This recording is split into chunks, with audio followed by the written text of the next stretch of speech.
শুনছেন গল্প স্বল্প 107 FM রেইনবোতে।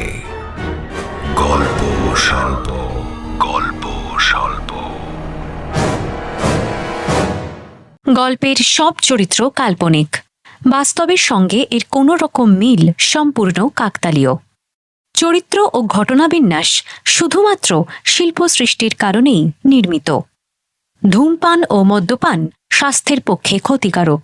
107 FM রেইনবো এটিকে কোনোভাবেই সমর্থন করে না।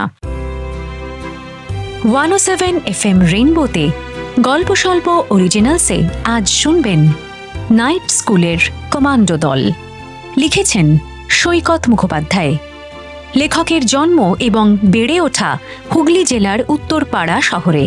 ইংরাজি সাহিত্যে স্নাতকোত্তর উপাধি লাভের পরে তিনি দীর্ঘদিন পশ্চিমবঙ্গ সরকারের অর্থ দপ্তরে আধিকারিক হিসেবে কাজ করেছেন। ছোট এবং বড় সবার জন্যে সব রকমের লেখাতেই তিনি সিদ্ধহস্ত। তাঁর প্রকাশিত গ্রন্থের সংখ্যা ৪৫। সাহিত্যে তাঁর অবদানের জন্য বোম্বে ডাক সাহিত্য সম্মান, নান্দনিক সাহিত্য সম্মান এবং দীনেশচন্দ্র স্মৃতি পুরস্কারে সম্মানিত হয়েছেন। গল্প স্বল্প অরিজিনালসে আজ শুনবেন সৈকত মুখোপাধ্যায়ের লেখা নাইট স্কুলের কমান্ডো দল। গল্পের কথক এবং তারুর ভূমিকায় আত্রেয়। গল্পের সূত্রধার সৌমি। শুরু হচ্ছে নাইট স্কুলের কমান্ডো দল।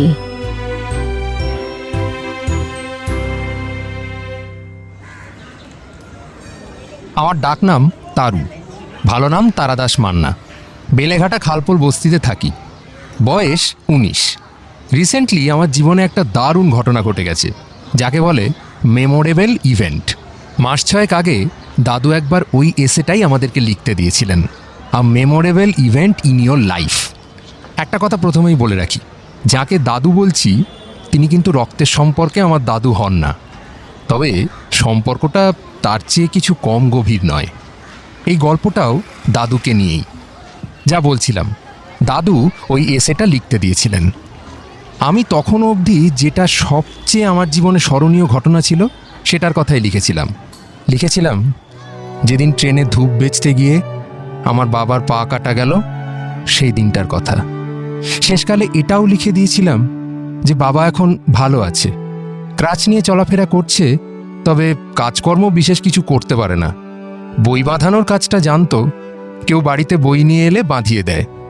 তবে খালপোল বস্তিতে আর কটা বাড়িতেই বা বই আছে, সেজন্যই আমি ইলেকট্রিকের দোকানে কাজ নিয়েছি, আর মা বাড়ি বাড়ি কাপড় কাচে, বাসন মাজে। দাদু দেখি খাতাটা হাতে নিয়ে গম্ভীর মুখে বসে আছেন। আমি তো ভাবছি খেয়েছে রে, তাহলে নিশ্চয়ই বোধহয় টেন্সের গন্ডগোল করে ফেলেছি। দাদু সব সময় বলেন, শোন, ছোট ছোট সিম্পল সেন্টেন্সে লিখবি, তাহলে টেন্সের গন্ডগোল হবে না। কমপ্লেক্স সেন্টেন্স বানাতে গিয়েছিস কি মরেছিস? আমার আবার সেন্টেন্সগুলো কেমন করে যেন একটু কমপ্লেক্সই হয়ে যায়।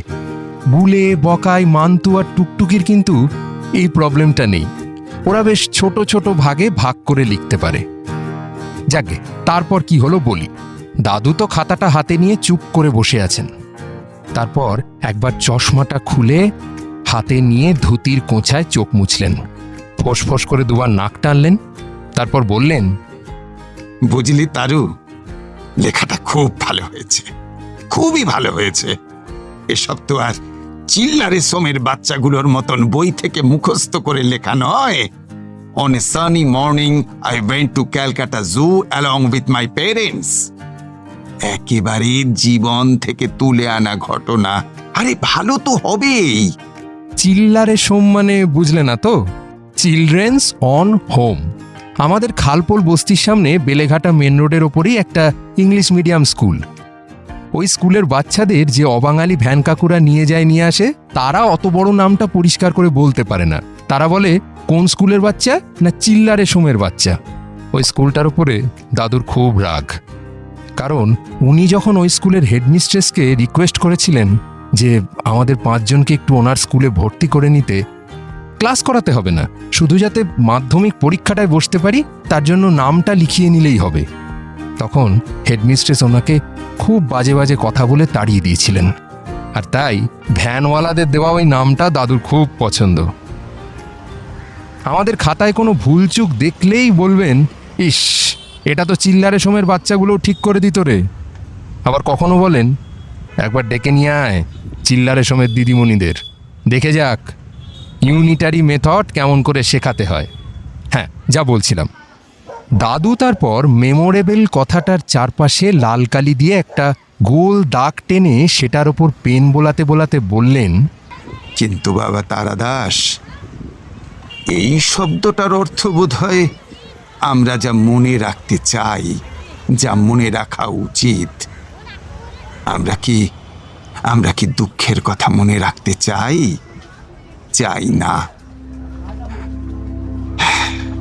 বুঝতে পারছি আমার বাবার ওই অ্যাক্সিডেন্টের কথা তুমি ভুলতে পারছো না, কিন্তু তোমার চেষ্টা করা উচিত ওটাকে ভুলে যাওয়া। ওটা মেমোরেবল নয়, ফরগেটেবল। কেমন? আর এর উচ্চারণটা সফট হবে, ফরগেটেবল। দাদুর এইরকম মাস্টারির চোটে আমাদের কথায় কথায় ইংরেজি বলার একটা হ্যাবিট তৈরি হয়ে গেছে। বাকি কাহিনীটা শুনতে শুনতেই সেটা বুঝতে পারবে। এ ব্যাপারে দাদুর বক্তব্য হচ্ছে, তোরা তো চিরকাল এরকম বস্তির ঘরে থাকবি না। একদিন না একদিন তোরা সকলেই সারা দুনিয়ায় ঘুরে বেড়াবি। তখন ইংরেজি বলতে না পারলে চলবে কেন? হ্যাঁ,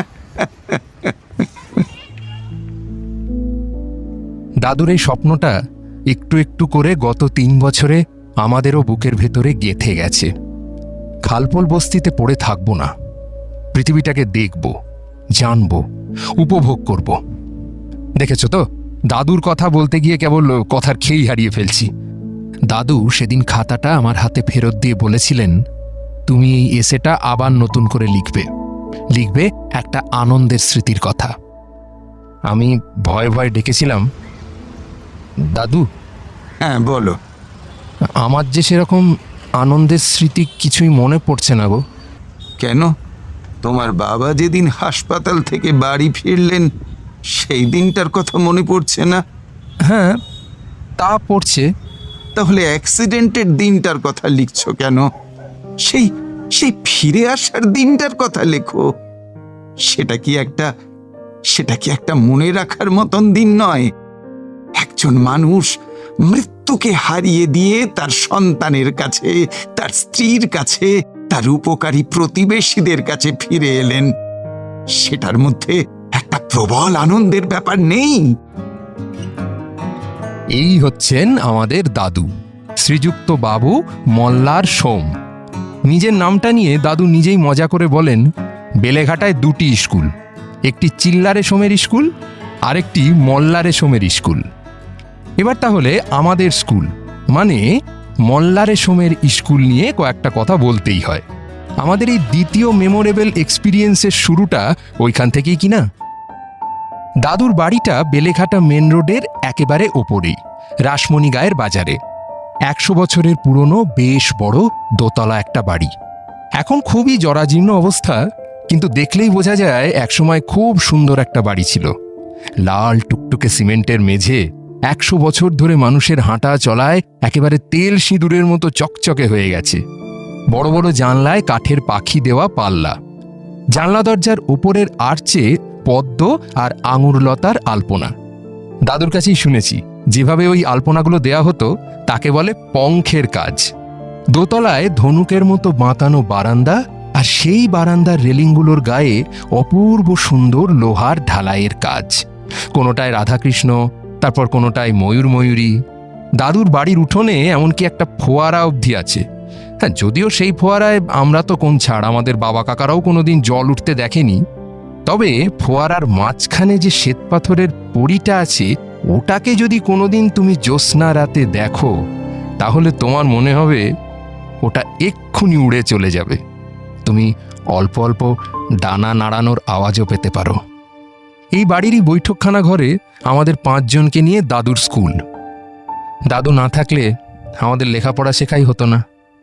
দাদু কেমন করে আমাদের 5 ছাত্রছাত্রীকে জোগাড় করলেন? আমার কথাই ধরো, আমি একটা স্কুলে ক্লাস 7 অবধি পড়েছিলাম।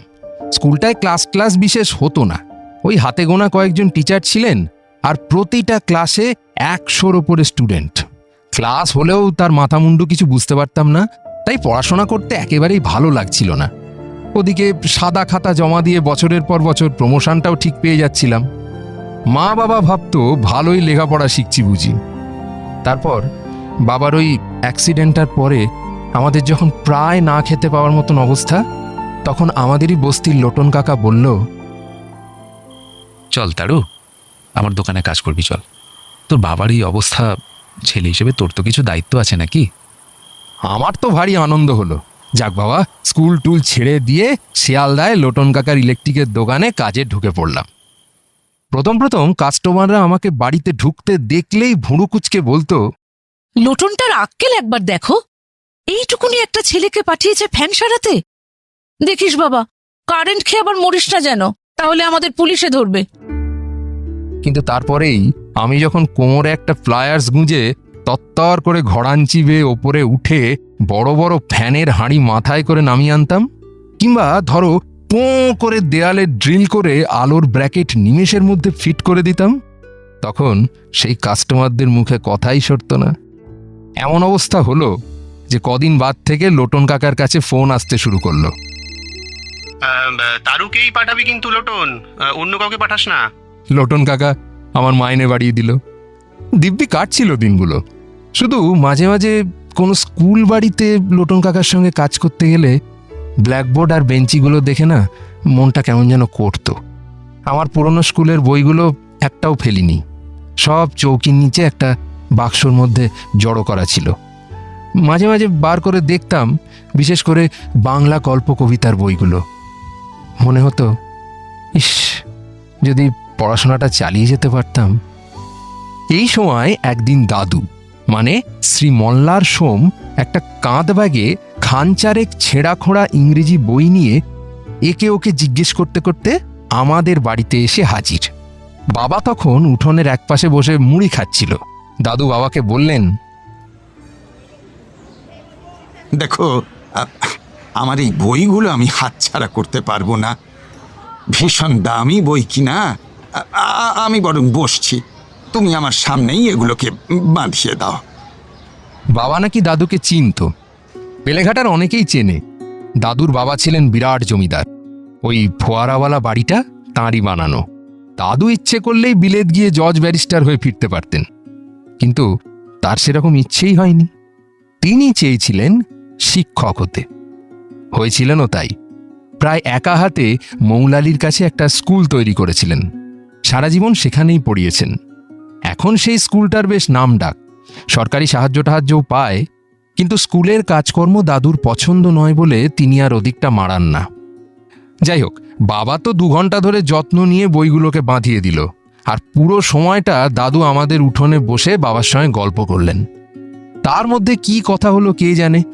আমি দোকান বন্ধ করে রাতে বাড়ি ফেরা মাত্র বাবা বলল, তারু, তুই এখনই একবার রাসমণি বাজারের গায়ে সোমবারই চলে যা। কেন, ফিউজ উড়ে গেছে নাকি? কাল সকালে গেলে হবে না?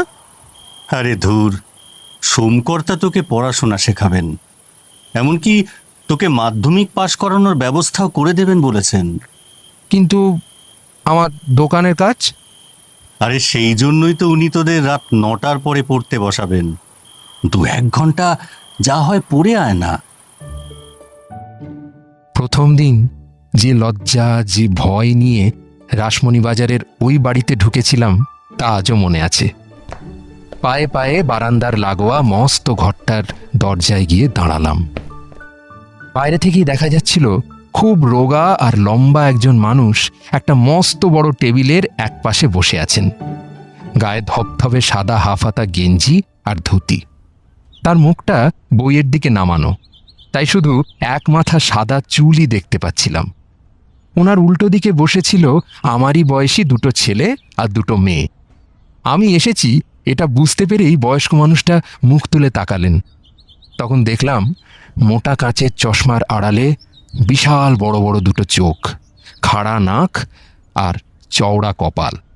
একগাল হেসে যেই বললেন, তুমি কি তারা দাস নাকি? এসো এসো এসো, ভেতরে এসো।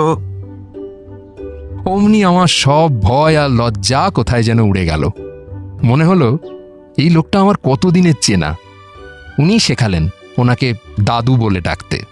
আলাপ করিয়ে দিলেন ওই ছেলে মেয়েগুলোর সঙ্গে। ছেলে দুটোর নাম গুলে আর বকাই, মেয়ে দুটোর নাম মান্তু আর টুকটুকি। ওদের ভালো নামগুলো এত খারাপ যে তোমাদের না শুনলেও চলবে। গুলে থাকে চাউলপট্টিতে। ও আমার মতনই কাজের চাপে স্কুল ছেড়ে দিয়েছিল। দাদু জানতে পেরে ধরে নিয়ে এসেছেন নিজের বাড়িতে। এখনো রোজ রাত্রিরে দাদুর কাছে পড়াশোনা শিখতে আসে। গুলের মুখটা আমার চেনা চেনা লাগছিল। ও দেখলাম আমাকে চেনে। ফিসফিস করে বলল, এই তুই শান্তি সঙ্গে রাইট উইংয়ে খেলিস না? আমারও মনে পড়ে গেল, গুলেকে ফুটবলের মাঠেই দেখেছি। চাউলপট্টি নেতাজি সংঘের গোলকিপার, অসাধারণ কিপিং করে। সত্যি কথা বলতে কি, ওর জন্যই কিন্তু লাস্ট সিজনে নেতাজি সংঘ চ্যাম্পিয়ন হয়েছিল। প্রথম দিন কোনো বই খাতা ছাড়াই দাদু যা পড়ালেন সে আমার কাছে এক আশ্চর্য অভিজ্ঞতা। মনে তো হলো গল্প শুনছি, কিন্তু বাড়ি ফেরার সময় বুঝলাম ওই গল্পের জোরেই ইতিহাসের ইঙ্গো মারাঠা চ্যাপ্টারটা মাথার মধ্যে গেঁথে গেছে। ঠিক করলাম রোজ আসব, একটা দিনও বাদ দেব না। সত্যি গত 3 বছর ধরে তাই আসছি। খুব অসুবিধা না হলে কামাই করিনি। প্রথম দিনেই ফেরার সময় গুলে, টুকটুকি আর বকায়ের সঙ্গে অনেক গল্প হলো। আমার তো তবু বাবা বেঁচে আছে। গুলের বাবা মারা গেছেন কিছুদিন আগে। ওর মা একটা প্লাস্টিকের কারখানায় কাজ করে, কিন্তু তাতে চলে না বলে গুলে সকালে বাড়িতে বাড়িতে খবরের কাগজ দেয়, আর বিকেলে শিয়ালদা স্টেশনে ম্যাগাজিন বিক্রি করে। সেই জন্যই ও স্কুলে যেতে পারে না। টুকটুকির গল্পটাও প্রায় একই রকমের। শিয়ালদা ফ্লাইওভারের নিচে ফুটপাতে টুকটুকিদের একটা ভাতের হোটেল আছে। সেটা আমিও যাতায়াতের পথে দেখেছি। ফুটপাতের ওপরেই 2টো টেবিল পাতা, মাথায় কালো প্লাস্টিকের ছাউনি। এই হোটেলেই কোলে মার্কেটের দোকানদার, ড্রাইভার আর খালাসিরা ভাত, তরকারি, মাছের ঝোল এইসব খায়। একেবারেই গরিব হোটেল আর কি। টুকটুকির মা নিজেই রান্না করে, ওর বাবা কাস্টমারদের খেতে দেয়, আর টুকটুকি সারাদিন টেবিল মোছে আর বাসন ধোয়। ওর বাবা মাই ওকে স্কুল ছাড়িয়ে নিয়ে চলে এসেছিল। দাদু রাস্তা দিয়ে যেতে যেতে টুকটুকির অবস্থা দেখে ওর বাবা মাকে রাজি করিয়েছেন রাতের দিকে ওকে পড়তে পাঠাতে। বকায়ের বাবার বেলেঘাটার খালপাড়ে একটা মোটর গাড়ি সারানোর গ্যারেজ আছে। পয়সার খুব একটা অভাব নেই। আমাদের মধ্যে একমাত্র বকায়েরই একটা মোবাইল ফোন আছে। ওদের একটা পুরনো কিন্তু বেশ বড় ভ্যান গাড়িও আছে। সেটা বকাইও কখনো কখনো চালায়। কিন্তু ফ্যামিলিতে পড়াশুনোর ব্যাপারটা ছিল না। বকায়ের বাবা ইচ্ছে করে বকাইকে স্কুলে ভর্তি করেননি। ভাবতেন লেখাপড়া শেখার থেকে বকাই যদি ওনার সঙ্গে গাড়ি সারানোর কাজ শেখে তাতে লাভ বেশি। বাবাকে অনেক বুঝিয়ে সুজিয়ে দাদু রাজি করেছেন রাত্রিরের দিকে পড়তে আসতে। মান্তুর সম্বন্ধে আপাতত এইটুকুই বলি, ও দাদুর বাড়িতেই থাকে, যদিও দাদুর ও কেউ হয় না। দাদু গত কয়েক বছর ধরে সারাক্ষণ এই কাজই করে যাচ্ছেন। যেখানেই স্কুল ছুট বাচ্চা দেখতে পাচ্ছেন তাদের রাতের স্কুলে নিয়ে আসার চেষ্টা করছেন। সেই চেষ্টায় বেশিরভাগ সময়ই ফল হয় না। বাচ্চাদের বাবা মারা বলে, দূর, পড়াশোনা করে কি হবে? আর সারাদিন খাটাখাটনির পর সন্ধ্যে থেকেই ঘুমে ঢুলতে থাকে, পড়বে কেমন করে? তাই আপাতত দাদুর নাইট স্কুলে আমরা 5 জনই ছাত্রছাত্রী। কদিন ধরে দেখছিলাম দাদুর মধ্যে সেই স্বাভাবিক হাসি খুশি ফুর্তিবাজ ভাবটা নেই। থাকতে না পেরে একদিন জিজ্ঞেস করলাম, আপনার শরীর খারাপ নাকি? মন খারাপ। কেন? উত্তর না দিয়ে গুনগুন করে রবি ঠাকুরের গান গেয়ে উঠলেন। তুমি যত ভার দিয়েছ সে ভার করিয়া দিয়েছ সোজা, আমি যত ভার জমিয়ে তুলেছি সকলই হয়েছে বোঝা। এ বোঝা আমার, নামাও বন্ধু নামাও। আমরা তো বড় হয়ে গেছি, সবই একটু একটু করে বুঝতে পারি। তাই 5 জনেই বইয়ের দিকে মুখ নামিয়ে নিলাম। আমরা বুঝতে পারছিলাম দাদুকে আবার গুন্ডাগুলো বাড়ি বিক্রির জন্য হুমকি দিয়েছে। দাদু নিজেই আমাদের বলেছিলেন, কয়েকটা গুন্ডা নাকি এই বাড়িটা বিক্রি করে দেওয়ার জন্য দাদুর ওপর ভয়ঙ্কর চাপ দিচ্ছে। ওরা এই বাড়ি ভেঙে এখানে শপিং মল বানাবে। দাদু তাতে একেবারেই রাজি নন। ওনার স্বপ্ন আমাদের এই 5 জনের স্কুলটাই একদিন অনেক বড় হবে। তখন ওপর নিচ মিলিয়ে এই বাড়ির 12টা ঘরেই ক্লাস বসবে। সামনের উঠোনে জিম তৈরি হবে, পেছনের বাগানে নার্সারির বাচ্চাদের জন্য দোলনা আর স্লিপ বসবে, আর সবকিছুই হবে আমাদের মতন গরিব ছেলে মেয়েদের জন্যে। লোকগুলোকে আমরাও একদিন দেখেছিলাম, তখন রাত 9টা বাজে। আমি, বকাই, গুলে আর টুকটুকি সবে দাদুর বাড়ির বারান্দায় এসে দাঁড়িয়েছি। মান্তু আমাদের দেখতে পেয়ে ভেতরের ঘর থেকে বেরিয়ে এসে আমাদের পাশে দাঁড়ালো। বসার ঘরের খোলা দরজা দিয়েই দেখতে পেলাম সোফায় 2টো লোক বসে আছে। তাদের সামনে বুকের ওপর আড়াআড়িভাবে 2টো হাত রেখে দাদু দাঁড়িয়ে রয়েছেন। ওরা একটা ব্লু কালারের গাড়ি নিয়ে এসেছিল। দুজনেরই হোঁতকা চেহারা। একজন সন্ধেবেলাতেও চোখে শেডস পড়েছিল আর সারাক্ষণ চবর চবর করে পান মশলা চিবোচ্ছিল। তার নাকের নিচে মোটা গোঁফ আর তেল চুপচুপে চুলগুলো ছিল উল্টো করে আঁচড়ানো। অন্য লোকটার গায়ের রং কুচকুচে কালো, আর সে পরেছিল ধবধবে সাদা একটা সাফারি স্যুট। ওই লোকটার গোঁফ ছিল না, তবে ছোট ছোট করে ছাটা চুলে মেহেন্দি না কি যেন লাগিয়েছিল, ফলে মাথাটা দেখতে লাগছিল অবিকল পাকা পেঁপের মতো। আমরা ঘরের দরজার কাছে দাঁড়িয়ে শুনলাম দাদু ওদের বলছেন, দেখুন মিস্টার জয়সওয়াল, বাড়ি আমি ছেলের নামে লিখে দিয়েছি। সে যদি বিক্রি করতে চায় তো করবে। লোকটা একটু থতমত খেয়ে বলল, তাই নাকি? হ্যাঁ, সবাই যে বললো আপনি মালিক আছেন। না, আমি মালিক নই। আমার 75 বছর বয়স। একবার ম্যাসিভ স্ট্রোক হয়ে গেছে। প্রতিদিন প্রেশারের ওষুধ খেতে হয়। তাই 3 বছর আগেই আমার ছেলের নামে সব প্রপার্টি ট্রান্সফার করে দিয়েছি। তাছাড়া আর একটা কথা। হ্যাঁ বলেন। আমার ছেলেকেও বাড়ি বিক্রির কথা বলে কোনো লাভ নেই, কারণ আমার এই বাড়ি বিক্রি করার একদমই কোনো ইচ্ছে নেই। আর সে আমার ইচ্ছের বিরুদ্ধে কোনো কাজ করবে না। কেন ইচ্ছে নেই সোম সাহাব? লাল চুলের লোকটা এমন ব্যঙ্গ মাখানো গলায় প্রশ্নটা করল যে বোঝাই গেল অন্যের ইচ্ছে অনিচ্ছের কথাকে সে পাত্তাই দেয় না। এই বাড়িতে আমি একটা স্কুল বানাবো। দেখিয়ে মিস্টার সোম, আপনাকে আমি রাজারহাটের ডাবল জমি দিয়ে দেবে, কিংবা আপনি 3 কোটি টাকাও নিতে পারেন ক্যাশ একদম। আপনি সেখানে যত ইচ্ছে স্কুল বানান না। আমার স্কুলে যারা পড়বে তারা রাজারহাটে থাকে না, বেলেঘাটার বস্তিতে থাকে। 2টো লোকই ঘাড় ঘুরিয়ে প্যাট প্যাট করে আমাদের দিকে তাকালো। আমাদের গায়ে নোংরা জামা প্যান্ট, পায়ে হাওয়াই চটি, হাতে প্লাস্টিকের প্যাকেটে বই খাতা। ওরা 1 মিনিটেই যা বোঝার বুঝে নিয়ে সোফা ছেড়ে উঠে দাঁড়ালো। তারপর ঘর থেকে বেরিয়ে যাওয়ার সময় গোঁফওয়ালা লোকটা হঠাৎ বলল, যদি স্টুডেন্টরাই আপনার কাছে না আসে তাহলে স্কুলটা চালাবেন কাদের দিয়ে মিস্টার সোম? কেন স্টুডেন্টরা আসবে না কেন? ভয় আসবে না মিস্টার সোম। বাচ্চারা খুব ভীতু হয়। যদি দেখে তাদের একজন বন্ধু স্কুলে আসতে গিয়ে খুন হয়ে গিয়েছে, তাহলে আর কেউ আসবে না। এই বলে 2টো লোকই খুব হাসতে হাসতে উঠোন পেরিয়ে রাস্তার দিকে চলে গেল। একজন আবার যাবার সময় শ্বেতপাথরের ফোয়ারার ভেতরে পিচিক করে পান মশলার পিক ফেলে গেল। মান্তু তো ভয়ের চোটে প্রায় কেঁদেই ফেলে। আমি, গুলে, টুকটুকি আর বকাইও যে একটু চিন্তায় পড়লাম না তা নয়। তার কয়েকদিন পরেই লোকগুলোর কথা ভুলে গিয়েছিলাম। তার কারণ হলো আমেরিকা থেকে শুভ কাকার আগমন, যাকে এক কথায় শুভাগমনও বলা যায়। শুভ কাকা হচ্ছেন দাদুর একমাত্র সন্তান। বিরাট ইঞ্জিনিয়ার, আমেরিকায় থাকেন। ভালো নাম শুভায়ু সোম। আমরা গত 3 বছরে 4 বার শুভ কাকাকে দেখেছি। এত সুন্দর দেখতে যে বলবার কথা নয়।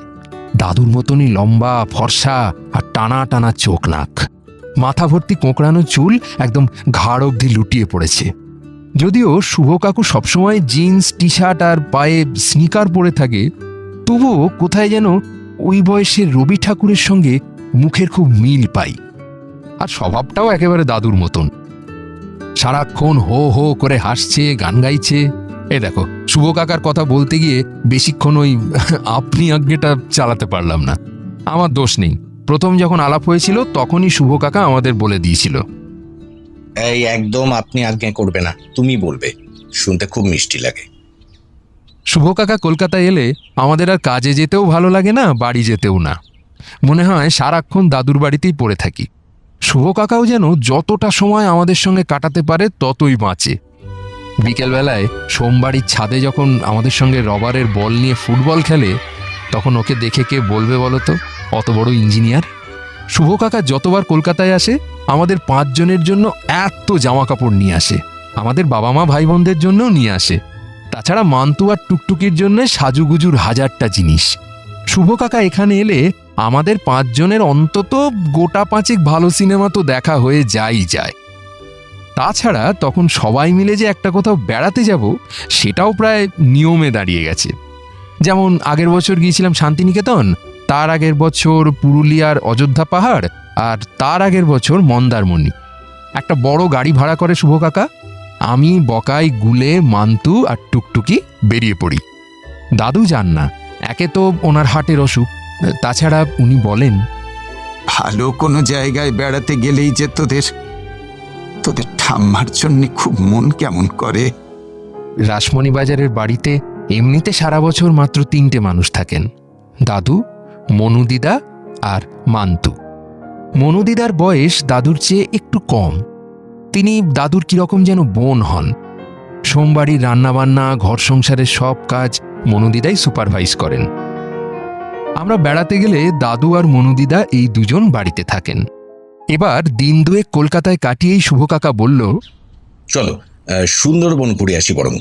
ছোটবেলায় একবার গিয়েছিলাম, ভারী চমৎকার লেগেছিল।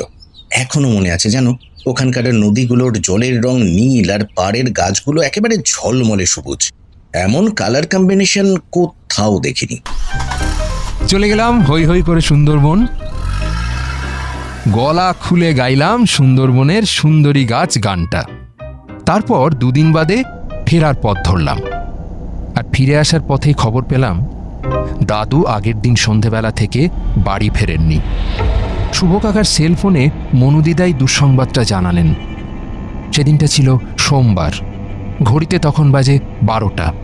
আমরা ক্যানিংয়ের একটা রোড সাইড হোটেলে বসে পার্শে মাছের ঝোল দিয়ে ভাত খাচ্ছিলাম। খবরটা শুনেই আমরা সকলে খাওয়া ছেড়ে উঠে হাত টাত ধুয়ে তখনই গাড়ি স্টার্ট করে দিলাম। আর শুভ কাকা এমন জোরে বাকি রাস্তাটা ড্রাইভ করলো যে আমরা ঠিক বিকেল 3টেয় রাসমণি বাজারের বাড়িতে ঢুকে পড়লাম। তারপর আমরা যে ঘরটায় বসে পড়াশোনা করি, সেই ঘরে বসেই সকলে মনুদিদার মুখ থেকে পুরো ঘটনাটা শুনলাম। আগের দিন মানে রোববার ওই রাত 9টা নাগাদ একজন সুন্দরী মহিলা, পোশাক আশাক দেখলে কোনো সন্দেহই থাকে না যে তিনি কোনো হসপিটালের নার্স, একটা সাদা অ্যাম্বাসাডার থেকে নেমে হন্তদন্ত হয়ে বাড়িতে ঢুকে আসেন। তারপর দাদুকে জিজ্ঞেস করেন, আপনি কি মিস্টার মল্লার সোম? হ্যাঁ। আমি ডায়মন্ড হারবার রোডের সানশাইন হসপিটাল থেকে আসছি। আপনার ছেলে আর নাতি নাতনিরা সুন্দরবন থেকে বেরিয়ে ফেরার সময় একটা বিচ্ছিরি রোড অ্যাক্সিডেন্টে ওয়েন্ডেড হয়েছেন। আপনি শিগগির আমার সঙ্গে চলুন। সেই কথা শুনে দাদু আর একটুও দেরি না করে ওই মহিলার সঙ্গে সেই সাদা অ্যাম্বাসাডারে চেপে রওনা হয়ে যান। তারপর থেকে তার আর কোনো খবর নেই। দাদু ফিরছেন না দেখে মনুদিদা রাত 10টা থেকে 12টার মধ্যে অন্তত 20 বার দাদুকে ফোনে ধরবার চেষ্টা করেন। প্রত্যেকবারই শোনেন ফোন সুইচড অফ। মনুদিদা ভয় পেয়ে শুভ কাকাকে ফোন করেন, কিন্তু শুভ কাকার ফোনও ছিল সার্ভিস এরিয়ার বাইরে।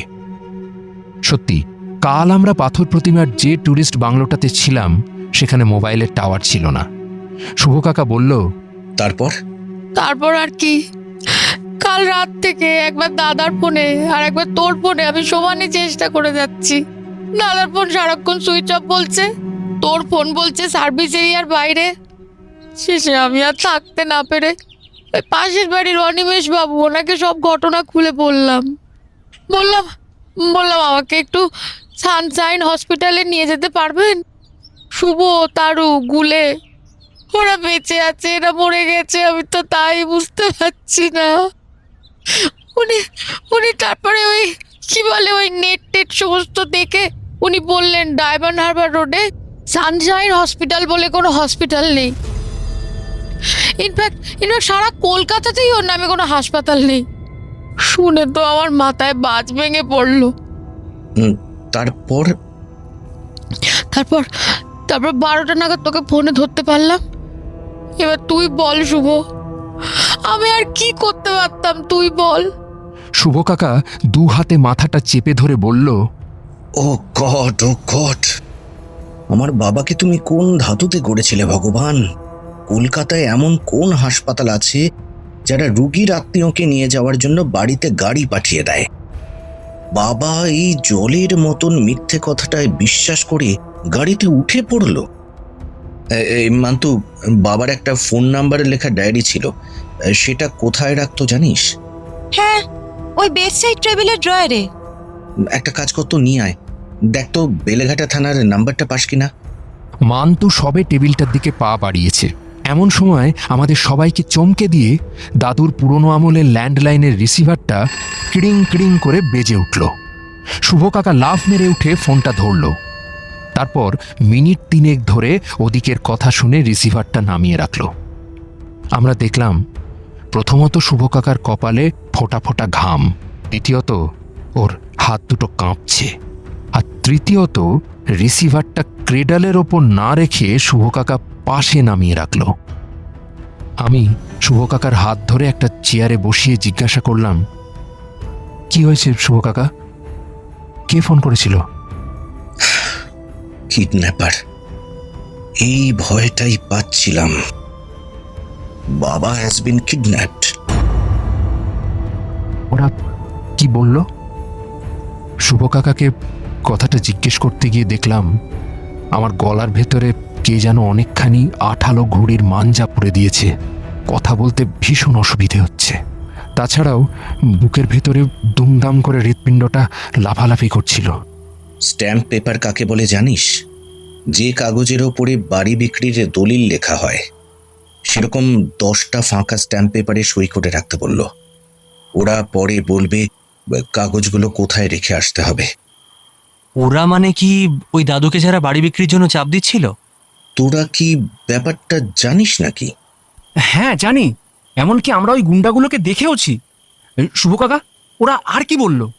ওই যা বলে থাকে, পুলিশে এসব কথা জানালে বাবাকে আর জ্যান্ত দেখতে পাবো না। আমি জিজ্ঞেস করলাম, তুমি কি করবে? কি করার আছে বল? শিয়ালদা কোর্টে গিয়ে স্ট্যাম্প পেপার কিনে আনবো, তারপর সই করে ওগুলো রেডি করে রাখবো, যখন চাইবে দিয়ে দেব। কিছুক্ষণ চুপচাপ বসে থেকে আমরা 5 জন আস্তে আস্তে রাস্তায় বেরিয়ে এলাম। তারপর বেলেঘাটা মেন রোডের ফুটপাত ধরে কিছুটা গিয়ে বাঁক নিলাম খালের দিকে। বলেছিলাম না, খালপাড়ে বকায়ের বাবার একটা মোটর গাড়ি সারাবার গ্যারেজ আছে। গ্যারেজ মানে একটা বড়সড় চালা ঘর, তার নিচে সবসময়ই 3-4টে গাড়ি দাঁড়িয়ে থাকে। কোনোটার ইঞ্জিন বার করে সারানো হচ্ছে, কোনোটার বডিতে রং করা হচ্ছে, আবার কোনোটার কাঁচ পাল্টানো হচ্ছে। শুধু এক পাশে একটা বহু পুরনো গাড়ি বছরের পর বছর ধরে পড়ে রয়েছে। পড়ে থাকতে থাকতে সেটার 4টে চাকাই মাটির ভেতরে অনেকটা করে বসে গেছে। ওই গাড়িটা আমাদের 5 বন্ধুর গল্প করার জায়গা। ভেতরে ছেঁড়া সিটের ওপর বসে আমি, বকাই, গুলে, মান্তু আর টুকটুকি অনেক সময় ওর কাছ থেকে পড়া বুঝে নিই, কখনো এমনি নানান গল্প করি, ভবিষ্যতের স্বপ্নের কথা বলি। দাদুর বাড়ি থেকে বেরিয়ে আজও গাড়িটার ভেতরে বসলাম ঠিকই, কিন্তু আমাদের কারোরই মুখ দিয়ে কোনো কথা বেরোচ্ছিল না। আমাদের দুঃখের জীবনের মধ্যে দাদুর কল্যাণে মাত্র 3টে বছর একটু স্বপ্ন দেখার সাহস পেয়েছিলাম। সেই স্বপ্নটাও হঠাৎ করে ভেঙে গেল। দাদু ভেবেছিলেন সামনের বছরে আমাদের মাধ্যমিক পরীক্ষায় বসাবেন। আসলে মাধ্যমিকে বসার বয়স পেরিয়ে গেলেও দাদু আমাদের নিয়ে স্বপ্ন দেখা ছাড়েননি। তাই তার স্বপ্নকে সত্যি করার জন্য আমরাও বেশ জোর কদমে এগোচ্ছিলাম। দাদু আমাদের খান্না স্কুলে অ্যাডমিশনও করিয়ে দিয়েছিলেন। দাদু বারবার একথাও বলতেন যে একবার ভালোভাবে মাধ্যমিকটা পাশ করতে পারলে আর কোনো চিন্তা নেই। তখন তোরা নিজেদের রেজাল্টের জোরেই বাকি পড়াশোনাটা শেষ করে ফেলতে পারবি। আর বই খাতা, স্কুলের মাইনে এইসবের জন্য দাদু তো ছিলেনই। আমরা 5 জনেই জানতাম আমরা খুব ভালো রেজাল্ট করব। দাদুর মতো টিচারের কাছে এমনি এমনিটা 3 বছর ধরে পড়াশুনো করছি না, কিন্তু সবার আগে তো দরকার দাদুর আমাদের কাছে থাকা, ওই বাড়িটায় গিয়ে পড়াশুনো করা। আর বাড়িটাই যদি হারিয়ে যায়, দাদুই যদি আমাদের কাছে না থাকেন, তাহলে আর পড়াশোনা চালাবো কেমন করে? তাছাড়াও ভাবছিলাম মান্তুকে ছেড়ে আমরা বাঁচবো কেমন করে। টুকটুকি হঠাৎ হাঁটুর উপরে একটা ঘুষি মেরে বলল, না, ওরা এইভাবে ফাঁকা মাঠে গোল দিয়ে যাবে এটা আমি কিছুতেই মেনে নিতে পারবো না। বকাই, তারু, গুলে, মান্তু, তোরা শোন তো, আমরা নিজেরাই দাদুকে খুঁজে বের করব। কি যে বলিস পাগলের মতন! এই বিরাট কলকাতা শহর, এর মধ্যে একজন মানুষকে খুঁজে বার করা সম্ভব? হয়তো পুলিশ পারলেও পারতে পারে, ওদের শুনেছি অনেক ইনফর্মার থাকে, মোবাইলের পজিশন ট্র্যাক করার ব্যবস্থাও থাকে। দাদুর কেসটায় সে দুটো রাস্তায় হেঁটে সাকসেস পাওয়ার সম্ভাবনা কম। কেন? যে গুন্ডাগুলো দাদুর বাড়িটা কিনতে এসেছিল তারা কিন্তু এই শহরে ক্রিমিনাল নয়। দাদুর কাছেই শুনেছি ওরা সেই জামশেদপুরের লোক, কাজেই এখানকার ইনফর্মাররা ওদের চিনবে না। আর দাদুর মোবাইল তোরা শুরুতেই সুইচ অফ করে দিয়েছে, তাহলে সেটাকে ট্র্যাক করবে কেমন করে? আমরা স্বীকার করলাম মান্তুর কথায় যুক্তি আছে, কিন্তু আমাদের মধ্যে টুকটুকির বুদ্ধি সবচেয়ে বেশি। তাছাড়া ও বেশ অন্যরকমভাবে চিন্তা করতে পারে। দাদু যেটাকে বলেন প্যারালাল থিঙ্কিং। যে কোনো প্রবলেমে দেখেছি আমরা 4 জন হয়তো অনেক ভেবেচিন্তে 4 রকম সলিউশন বার করলাম, কিন্তু টুকটুকি যেই ওর কথাটা বলল তখনই মনে হলো আমাদেরগুলো একেবারে ফালতু, ওরটাই একমাত্র ঠিক। ইদানিং তাই আমরা ভাবনা চিন্তা করার কাজটা টুকটুকির উপরেই ছেড়ে দিয়েছি। এখনও সবাই মিলে টুকটুকির মুখের দিকে তাকালাম। টুকটুকি আমাদের ইচ্ছেটা বুঝতে পেরেই এই ভর সন্ধেবেলাতেও শুভ কাকার কাছ থেকে গিফট পাওয়া সানগ্লাসটা টপ করে চোখে পড়ে নিল। তারপর গম্ভীর মুখে বলল, দেখ, দাদুর কাছেই শুনেছি ভালো ডিটেকটিভ হতে গেলে ক্রিমিনালের মনের মধ্যে ঢুকে পড়তে হয়, তাদের চিন্তাকে ফলো করতে হয়, তাহলেই তুই ক্রিমিনালদের কাছে পৌঁছে যেতে পারবি। ঢোক না, কে বারণ করেছে? টুকটুকি কিছু মাইন্ড করলো না। দেখ, কিডন্যাপারদের কাছে কিন্তু একটা চ্যালেঞ্জ হলো দাদুকে শারীরিক এবং মানসিকভাবে সুস্থ রাখা। একজন 75 বছরের বৃদ্ধ, যার অলরেডি একবার হার্ট অ্যাটাক হয়ে গেছে এবং যিনি রেগুলার প্রেশারের ওষুধ খান, তাকে এমন টেনশনের মধ্যে বাঁচিয়ে রাখাটাই কিন্তু বড় চ্যালেঞ্জ, তাই না? না, প্রথম কথা, দাদুর অসুখ বিসুখের কথা ওরা কেমন করে জানবে? আর দ্বিতীয় কথা, তুই ভাবছিস কেন দাদুর প্রাণটা তোর আর আমার কাছে যতটা দামি ওদের কাছেও তাই? ধর যদি দাদু মরেই যায়, ওদের কি? টুকটুকি সানগ্লাসটা খুলে চোখ বড় বড় করে বলল, দাদুর প্রাণের দাম ওদের কাছে মিনিমাম 3 কোটি টাকা, জানিস না? ওই অ্যামাউন্টটাই তোরা অফার করেছিল। দাদুকে সুস্থ শরীরে শুভ কাকার হাতে ফেরত দিতে না পারলে ওই অ্যামাউন্টটাই তোরা লুজ করবে। আর দাদুর ঘরের দরজার কাছে দাঁড়িয়ে এত বড় বড় কান দুটো নিয়ে সেদিন কি শুনছিলিস? দাদু তো নিজেই ওদের বললেন, আমার বয়স হয়েছে, আমি অসুস্থ, তাই ছেলেকে সব প্রপার্টি লিখে দিয়েছি। কিচ্ছু মনে নেই? আমার কান দুটো যদিও তোর থেকে বড় নয়, তবে বলে যা, যা বলছিলিস বল, বলে যা। এবার মনে মনে কিডন্যাপারদের অবস্থাটা চিন্তা কর। ওরা কি এরকম একজন অসুস্থ লোককে নিয়ে খুব বেশি দূর ট্রাভেল করার রিস্ক নেবে? এটা ঠিকই বলেছিস। আমি তো এতক্ষণ ভাবছিলাম হয়তো সত্যি ডায়মন্ড হারবার রোডের দিকে কোথাও। বুদ্ধু, কিডন্যাপাররা তোকে ঠিকানা জানিয়ে যাবে। যখন বলেছে দক্ষিণের রাস্তার নাম, তখন নিশ্চিত থাক ওরা উত্তরে কোথাও আছে, হয়তো খুব কাছাকাছি কোথাও। তারপর কিছুক্ষণ চুপ করে কি যেন ভাবলো টুকটুকি। বলল, বুঝলি তারু, ভেবে দেখলাম দাদু যেরকম মেজাজি লোক, তাতে কিডন্যাপারদেরও খুব একটা রেয়াত করবেন বলে মনে হয় না। অন্য কেউ হলে ওরা হয়তো তাকে মাথায় একটা ডান্ডার বাড়ি মেরে কিংবা খাবারের সঙ্গে ঘুমের ওষুধ মিশিয়ে চুপ করিয়ে দিত। দাদুর কেসে কোনোটাই করা সম্ভব নয়, কারণ দাদু হার্ট পেশেন্ট। কাজেই দাদুর প্রত্যেকটা ছোটখাটো ডিমান্ড বাড়িতে থাকলে যেগুলো মনুদিদা আর মান্তু মেটায়, সেগুলো এখন ওদের মেটাতে হবে। এবার একটা লিস্ট করতো দাদু ওদের কাছে কি কি চাইতে পারে। বই ছাড়া এই পৃথিবীতে দাদুর আর কিছুর প্রয়োজন আছে বলে তো কখনো মনে হয়নি। আকাশ পাতাল ভেবেও আমাদের কিচ্ছু মাথায় এলো না, এমনকি দাদুর ঘরের লোক মান্তুরও না। পরদিন দুপুরের দিকে আমরা 5 জন আবার মিট করলাম। আমি কোনো রকমে লোটন কাকার দোকান থেকে 1 ঘন্টা ছুটি ম্যানেজ করে পালিয়ে এলাম। পকাই তো বাবার গ্যারেজেই ছিল। গুলের কাগজ বিলির কাজ সকাল 9:30টার মধ্যেই শেষ হয়ে যায়। ও দুপুরের দিকটায় এমনিতে ফ্রি থাকে, যদিও বিকেল থেকে আবার শিয়ালদা স্টেশনে ম্যাগাজিনের স্টলে গিয়ে বসতে হয়। সবচেয়ে সমস্যায় পড়েছিল টুকটুকি। তোমাদের তো আগেই বলেছি, টুকটুকি কাজ করে শিয়ালদা স্টেশনের ফুটপাতের ঝোপড়পট্টি হোটেলে।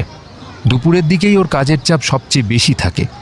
তবু ও যখন ওর বাবা মাকে দাদুর হারিয়ে যাওয়ার কথা বলেছিল, আর বলেছিল সেই ব্যাপারেই দাদুর ছেলে শুভ কাকা ওকে একটু ডেকেছেন, তখন ওনারা আর ওকে আটকাননি।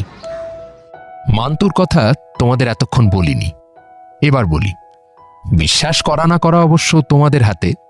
এটাও ঠিক, মান্তুর মতন মেয়েকে পড়াশোনা শেখানোর কথা একমাত্র দাদুর মাথাতেই আসতে পারে। মান্তু হচ্ছে বাজিকরদের মেয়ে। তোমরা নিশ্চয়ই কখনো না কখনো কোনো না কোনো রাস্তায় বাজিকরদের খেলা দেখেছ। চওড়া ফুটপাতের ওপর কিংবা রাস্তার কোনায় ছোট পার্কে ওরা খেলা দেখায়।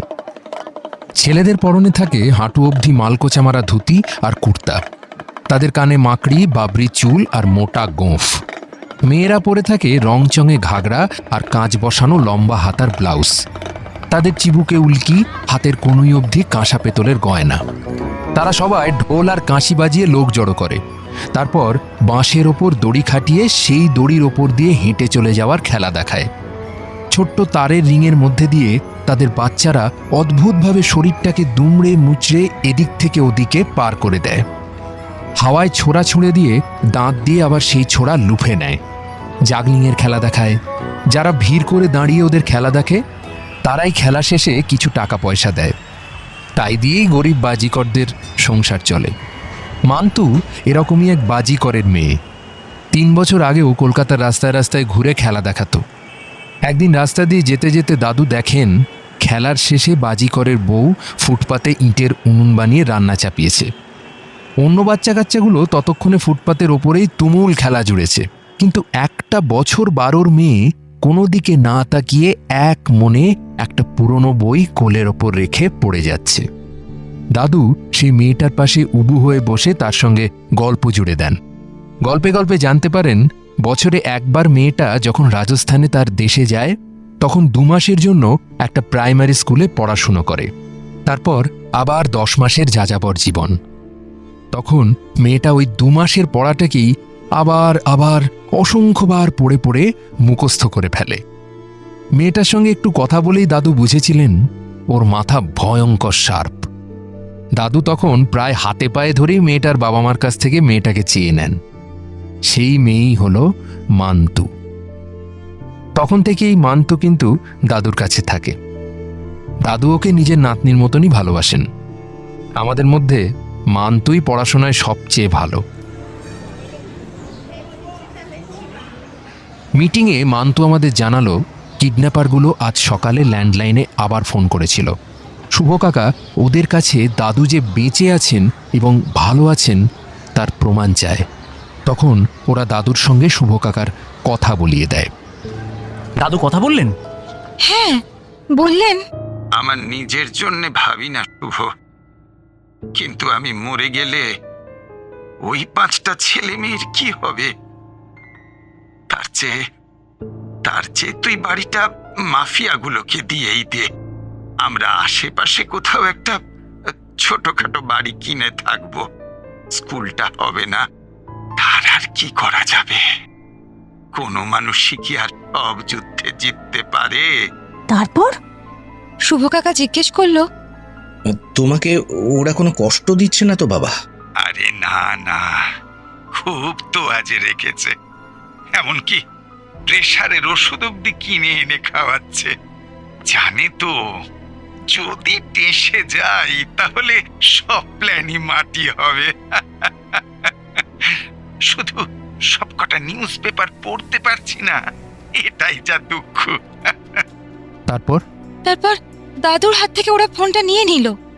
মনে হয় ল্যান্ড ফোনই হবে, কারণ দাদুকে কে যেন বলল, যান আপনার আর এখানে দাঁড়িয়ে থাকার দরকার নেই, বিছানায় গিয়ে শুয়ে পড়ুন। কথাগুলো যে বলল সে কিন্তু বাঙালি। তারপর ওরা জিজ্ঞেস করলো, আপনি পুলিশে কিছু জানিয়েছেন নাকি? আপনারাই তো বলেছেন না জানাতে, জানাইনি। দেখুন, ব্যাগের মধ্যে করে সই করা কাগজগুলো নিয়ে এলেই আমি ওনাকে ছেড়ে দেব। তা কেমন করে জানবো যে আমার বাবা তখনও বেঁচে আছেন কিনা? আমাদের কাজ যদি মিটে যায় তাহলে শুধু মধু মানুষ খুন করে নিজেদের ঝামেলা বাড়াবো কেন? তবে আপনি যদি কোনো রকম বেগরবাই করেন তাহলে মোল্লার সোমকে মারতে আমাদের একটুও হাত কাঁপবে না। তারপর কবে বাবাকে ছাড়বেন? আজই সন্ধেবেলায় বাবাকে ছেড়ে দেওয়ার ব্যবস্থা করা হোক। লোকগুলো এত চালাক, বলল 4 দিন বাদে, মানে শনিবার, ওই দিন সল্ট লেক স্টেডিয়ামে মোহনবাগান ইস্ট বেঙ্গলের খেলা আছে। পুরো বিধাননগর কমিশনারেটের পুলিশ ফোর্স সেই খেলার মাঠে ব্যস্ত থাকবে। সেই সময়ই ওরা শুভ কাকার কাছ থেকে কাগজগুলো নিতে আসবে, যাতে শুভ কাকা ওদের পিছনে দৌড়ানোর মতো পুলিশ জোগাড় করতে না পারে। দাঁড়া দাঁড়া, টুকটুকি মান্তুকে থামালো। ওরা বিধাননগর কমিশনারেটের পুলিশের কথা বলল? তাই তো বলল। তার মানে এই কমিশনারেটের আন্ডারে কোনো জায়গাতেই দাদুকে নিয়ে এসেছে। যতদূর মনে হয় এখনো দাদুকে ওরকম কোনো জায়গাতেই ওরা লুকিয়ে রেখেছে। তা যদি রাখেও আমরা জানছি কেমন করে?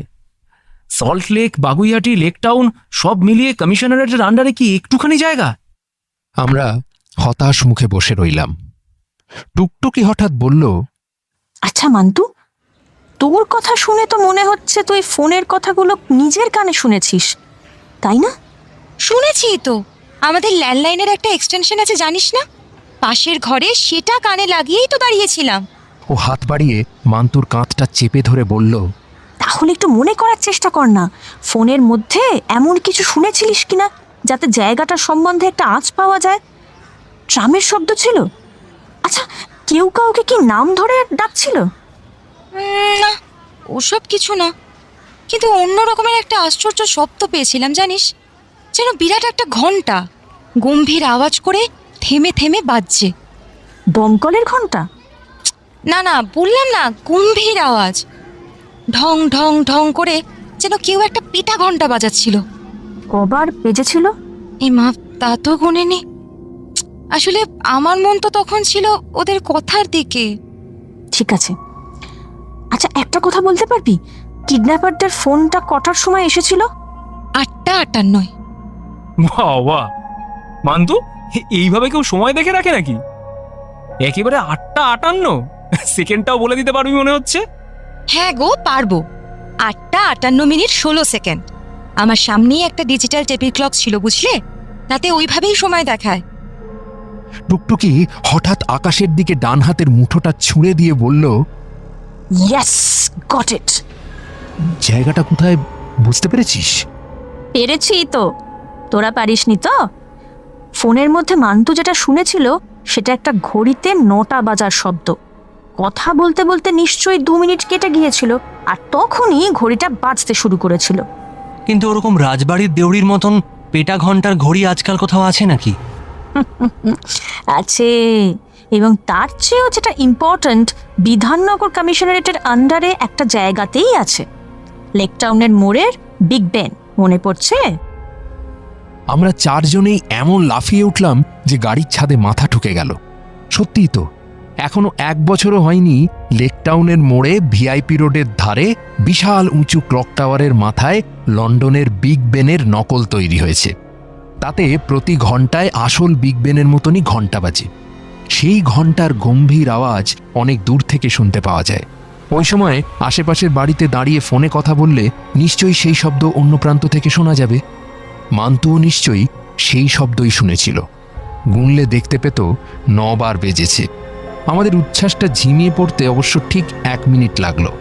ধরে নিলাম জায়গাটা লেক টাউন, তাতেই বা কি, সেখানেও তো হাজার হাজার বাড়ি, যেসব বাড়ির জানলা দিয়ে বিগ বেনের ঘন্টার আওয়াজ ঢোকে। তার মধ্যে কোনটায় বন্দি আছেন মল্লার হোম, কেমন করে বুঝবো? কেউ যদি বলতে পারতিস এমন কোনো জিনিসের কথা যেটাকে ফলো করে দাদুর খোঁজ পাওয়া যায়। মনে পড়েছে। টুকটুকি ওকে জড়িয়ে ধরে বলল, সত্যি? কি রে মান্তু? দাদু কাল ফোনে একটা জিনিস পাচ্ছেন না বলে দুঃখ করেছিলেন, মনে আছে? হ্যাঁ মনে আছে, নিউজ পেপার। ঠিক, দাদুর অভ্যেস হচ্ছে একসঙ্গে দুটো নিউজ পেপার পড়া। তার মধ্যে বাংলাটা সব জায়গায় সব স্টলেই পাওয়া যায়, কিন্তু ইংলিশ নিউজ পেপার যেটা দাদু পড়েন সেটা জোগাড় করা কঠিন। ক্যালকাটা জার্নালস। গুলে কাগজের লাইনের লোক বলল, ঠিক বলেছিস, খুব কম লোক ওই কাগজটা রাখেন।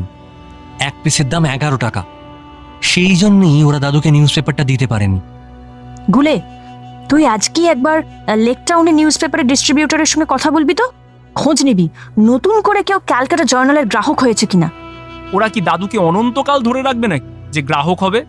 আরে বাবা, আমিও কি অনন্তকালের জন্য গ্রাহক হবার কথা বলছি নাকি? যদি ধর আগামী 3 দিন প্রতিদিন ক্যালকাটা জার্নাল দেবার কথা বলে, রোজ সকালে ওই কাগজ পাওয়ার জন্য কোনো উপায় আছে কি? আমাদের মনে হলো নেই, এবং এও মনে হলো টুকটুকির রাস্তাতেই একটা ক্ষীণ আশার আলো দেখা যাচ্ছে। পরদিন সকাল 7টায় সেই আলোতেই চোখে ধাঁধা লেগে গেল। দিব্যি চিত হয়ে শুয়ে ঘুমোচ্ছিলাম, হঠাৎ চোখের ওপর এমন একটা কড়া আলোর ফ্ল্যাশ এসে পড়ল যে ঘুমটা ভেঙে গেল। চোখ খুলে দেখি রাস্তার দিকে জানলা দিয়ে গুলে ঘরে উঁকি মারছে। ওর হাতে সাইকেলের হ্যান্ডেলে লাগানো গোল আয়না। আমি রেগে মেগে জানলার কাছে গিয়ে উঠে বললাম, এটা কোন দেশের ভদ্রতা রে? ও দাঁত বার করে বলল, খালপোল বস্তির ভদ্রতা। কখন থেকে ডাকছি, যদি ছাড়া না দিস কি করব? শিগগির বাইরে আয় তো, জবর খবর আছে। গেলাম বাইরে। উলে যা বলল শুনে তো আমার চক্ষু চড়ক গাছ। আমি কাল রাতে শিয়ালদা থেকে গেছিলাম উল্টোডাঙা, শিশির মাইতি বলে একজন ডিস্ট্রিবিউটরের অফিসে। শিশিরবাবু লেক টাউন, বাঙ্গুর এইসব অঞ্চলে খবরের কাগজের সব থেকে বড় ডিস্ট্রিবিউটর। ক্যালকাটা জার্নাল কাগজটা একমাত্র ওনার হাত দিয়েই ওইসব অঞ্চলে বিক্রি হয়।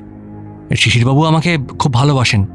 আমি যখন জিজ্ঞেস করলাম লেক টাউন থেকে কেউ ক্যালকাটা জার্নাল কাগজের অর্ডার দিয়েছে কিনা, তখন তো শিশিরবাবু হ্যাঁ বললেন। তুই কি করে জানলি? আজকে সন্ধ্যাবেলাতেই লেক টাউনের একটা হোটেল থেকে ফোন করে কইল 1 পিস করে ক্যালকাটা জার্নাল দিতে হইব। এমনিতে আমরা 30 পিস পেপার দিই ওই হোটেলে, বাংলা ইংলিশ মিলায়া। এইবার থেকে ক্যালকাটা জার্নাল 1 পিস করে দিতে হইব। আমি তখনই শিশিরবাবুর ডায়েরি থেকে সেই হোটেলের নাম, ঠিকানা আর ফোন নাম্বার তুলে নিলাম। শিশিরবাবু অবশ্য বলছিলেন যে অ্যাড্রেস লেখার কোনো দরকারই নেই, লেক টাউনের মোড়ে ক্লক টাওয়ারের পেছনের রাস্তাতেই ওই হোটেল। তবু সবই লিখে আনলাম। শিগগির মিটিং ডাক। কোথায় ডাকবো? দাদুর বাড়িতে? শুভ কাকাকে এখন কিছু না জানানোই ভালো। তুই সবাইকে কালকের মতন বকাইদের গ্যারেজেই আসতে বল। এখন আসতে বললে কেউই আসতে পারবে না, বরং দুপুরবেলাতেই আসতে বল সবাইকে। গুলে ওর সাইকেল নিয়ে পোঁ করে বেরিয়ে গেল। বাড়িতে বাড়িতে কাগজ দেওয়ার সঙ্গে সঙ্গে ও বাকি 3 জনকে এই খবরটাও দিয়ে দেবে। দুপুরবেলায় বকাইদের গ্যারেজের সেই ভাঙা গাড়ির মধ্যে বসেই গুলে ওর বারমুডার পকেট থেকে একটা ভাঁজ করা কাগজ বার করে বলল, এই যে এই কাগজটাতেই সব লিখে নিয়ে এসেছে। আমি তো আগেই দেখেছিলাম। মান্তু, টুকটুকি আর বকাই হুমড়ি খেয়ে পড়ল কাগজটার ওপরে। টুকটুকির ভুরু দুটো আবার দেখি কুঁচকে গেছে। নিজের মনেই বলল, হোটেল কালীমাতা, নামটা তো ওই রকম খানদানি এলাকার হোটেলের পক্ষে খুব ম্যাচিং নয়। তুই ঠিক লিখেছিস তো গুলে? গুলে যে হোটেলটার ঠিকানা লিখে এনেছিল সেটার নাম কালীমাতাই বটে। আমারও আজ সকালে নামটা শুনেই স্ট্রাইক করেছিল। এরকম নাম ওই ঘ্যামা জায়গায় ঠিক মানায় না, ঠিক যেরকম লেক টাউনের কোনো বাচ্চার নাম তারা দাস হলে মানায় না। মানে ব্যাপারটা কি জানিস তো, শিশিরদা তো খুব একটা পড়াশোনা জানার লোক নয়। ডায়েরিতে কাগের ঠ্যাং ব্যাগের ঠ্যাং করে ইংরেজিতে লেখা ছিল হোটেল কালীমাটি। আমি তো ভাবলাম কালীমাটি আবার কি, ওটা নিশ্চয়ই কালীমাতা হবে। শেষের এটা নিশ্চয়ই ভুল করে আই হয়ে গেছে। কোনো ভুল হয়নি, ওটা কালীমাটিই হবে। এই বলে টুকটুকি বকাইয়ের পকেট থেকে মোবাইলটা তুলে নিয়ে কাগজ দেখে হোটেলের নাম্বার ডায়াল করলো। ওদিকে কেউ ফোনটা ধরলো। টুকটুকি বেশ কায়দা করে জিজ্ঞেস করলো, Am I speaking to the reception of Hotel Kalimata? ওদিকের উত্তরটা আমরাও শুনতে পেলাম। No, madam. It is Hotel Kalimati of Lake Town, Calcutta. Sorry, I was mistaken. ফোনটা কেটে দিয়ে টুকটুকি বেশ রেলার মাথায় আমাদের দিকে তাকিয়ে বলল, উফ, ভূগোল ইতিহাস কি জন্যে পড়িস? জামশেদপুর শহরটা যে কালীমাটি নামে একটা আদিবাসী গ্রামের ওপর তৈরি হয়েছিল তাও জানিস না? এখন অবশ্য জায়গাটার নাম সাকচি, তবে কালীমাটি রোড বলে একটা রাস্তা এখনো ওখানে আছে। জামশেদপুর নামটা শুনেই আমার মাথায় চড়াক করে বিদ্যুৎ খেলে গেল। আমি বললাম, টুকটুকি তুই কি ভাবছিস আমি বুঝতে পেরেছি। এই হোটেলটার মালিক হচ্ছে ওই জয়সওয়াল, যে দাদুকে কিডন্যাপ করেছে। মান্তু বলেছিল ওরা নাকি জামশেদপুরের লোক। ওদের নিশ্চয়ই জামশেদপুরে কালীমাটি গ্রুপের নামে অন্যান্য ব্যবসা আছে, তারই একটা অংশ হচ্ছে এই লেক টাউনের হোটেল কালীমাটি। ঠিক ধরেছিস, তাহলে কিন্তু কতগুলো জিনিস একে একে মিলে গেল। দেখ, ওরা 3 দিন বাদে দাদুকে হ্যান্ড ওভার করবে, কারণ ওই দিন বিধাননগর কমিশনারেটের পুলিশ ফোর্স বড় ম্যাচ নিয়ে ব্যস্ত থাকবে। ওরা তার মানে দাদুকে আটকে রেখেছে বিধাননগরের কাছাকাছি কোনো এক জায়গায়, যে জায়গার জানলা দিয়ে ঘড়ির আওয়াজ ভেসে আসে। সেরকম জায়গা হচ্ছে একমাত্র লেক টাউন, যেখানে পেল্লায় এক ঘড়ি রয়েছে, ঘন্টায় ঘন্টায় যার আওয়াজ শোনা যায়, যে আওয়াজ মান্তু ফোনের মধ্যে পেয়েছিল। দাদু সকালবেলায় যে কাগজটা হাতে না পেলে মহা অশান্তি শুরু করে, সেই কাগজের অর্ডার দিয়েছে লেক টাউনেরই একটি হোটেল, যেটা নাকি আবার ঠিক ক্লক টাওয়ারের পেছনে দাঁড়িয়ে আছে। সেই হোটেলের নাম হোটেল কালীমাটি, অর্থাৎ জামশেদপুরের কানেকশন, যে জামশেদপুরের মাফিয়ারা দাদুকে কিডন্যাপ করেছে। টুকটুকি বাদে আমরা বাকি 4 জন মুহূর্তের মধ্যে ঠিক করে ফেললাম, তাহলে আর দেরি না করে এক্ষুনি শুভ কাকাকে সব বলা দরকার। শুভ কাকাও ইমিডিয়েটলি পুলিশকে সঙ্গে নিয়ে গিয়ে দাদুকে ছাড়িয়ে আনুক। কিন্তু ওই যে আগেই বলেছি না, টুকটুকি কথা বললেই মনে হয়, ইস কেমন করে এমন ভুল করলাম। টুকটুকি আমাদের শান্ত হতে একটু সময় দিয়ে বলল, দেখ, এইসব পুলিশি হানার সময় কিরকম পরিস্থিতি তৈরি হয় তা তো তোরা জানিস, সিনেমায় অনেক দেখেছিস। ধর ক্রস ফায়ারে দাদু মারাই গেলেন, কিংবা দাদুকে ঢাল হিসেবে ব্যবহার করে ওরা পালাতে চাইলো, আর দাদুর সেই টেনশনে হার্ট অ্যাটাক হয়ে গেল, তখন কি করবি? তাও তো ঠিক, কিন্তু তাছাড়া উপায় বা কি? কেন আমরাই দাদুকে ছাড়িয়ে আনি না? টুকটুকির মাথায় যে একটু ছিট আছে এটা বরাবরই জানতাম, কিন্তু সেটা যে এরকম ভয়াবহ আকার ধারণ করেছে তা জানতাম না। 4 জনেই অবাক হয়ে ওর মুখের দিকে চেয়ে রইলাম। টুকটুকি তখন বেশ দিদিমণির স্টাইলে বুঝিয়ে বলল, দেখ, প্রথমেই কাজটাকে অসম্ভব ভেবে বসিস না। পুলিশের চেয়ে আমাদের অনেকগুলো ব্যাপারে অ্যাডভান্টেজ বেশি। আমাদের দেখে কেউ সন্দেহই করবে না আমাদের সঙ্গে দাদুর কোনো সম্বন্ধ রয়েছে। কিন্তু বন্দুক, রাইফেল, একটা লাঠি অব্দি নেই আমাদের হাতে। ওই বাজে লোকগুলোর ডেরায় আমরা খালি হাতে ঢুকে পড়বো। এক্স্যাক্টলি, এটাই তো চাইছি। আরে অস্ত্র শস্ত্র থাকা মানেই দাদুর আহত হওয়ার সম্ভাবনা রয়েছে। কিন্তু ওখানে ঢুকবো কেমন করে? কেন? একজন পণবন্দির জন্য পুরো হোটেলটা নিশ্চয়ই ওরা বন্ধ করে দেয়নি, লোকজনের আসা যাওয়া নিশ্চয়ই আছে। তাহলে অন্যেরা যেভাবে হোটেলে ঢুকছে সেভাবেই ঢুকবো। বুঝতেই পারছি তোর একটা প্ল্যান আছে, এটা যদি এবার একটু বলে ফেলিস তাহলে সুবিধে হয়। প্ল্যান তো আছেই, শোন। পরের 15 মিনিট টুকটুকি ফিস করে আমাদের পুরো প্ল্যানটা গুছিয়ে বলে দিল। শোনার পরে ব্যাপারটাকে খুব একটা অসম্ভব বলে মনে হলো না, এমনকি এও মনে হলো আমরা না পারলে আর কেউই দাদুকে ছাড়িয়ে আনতে পারবে না।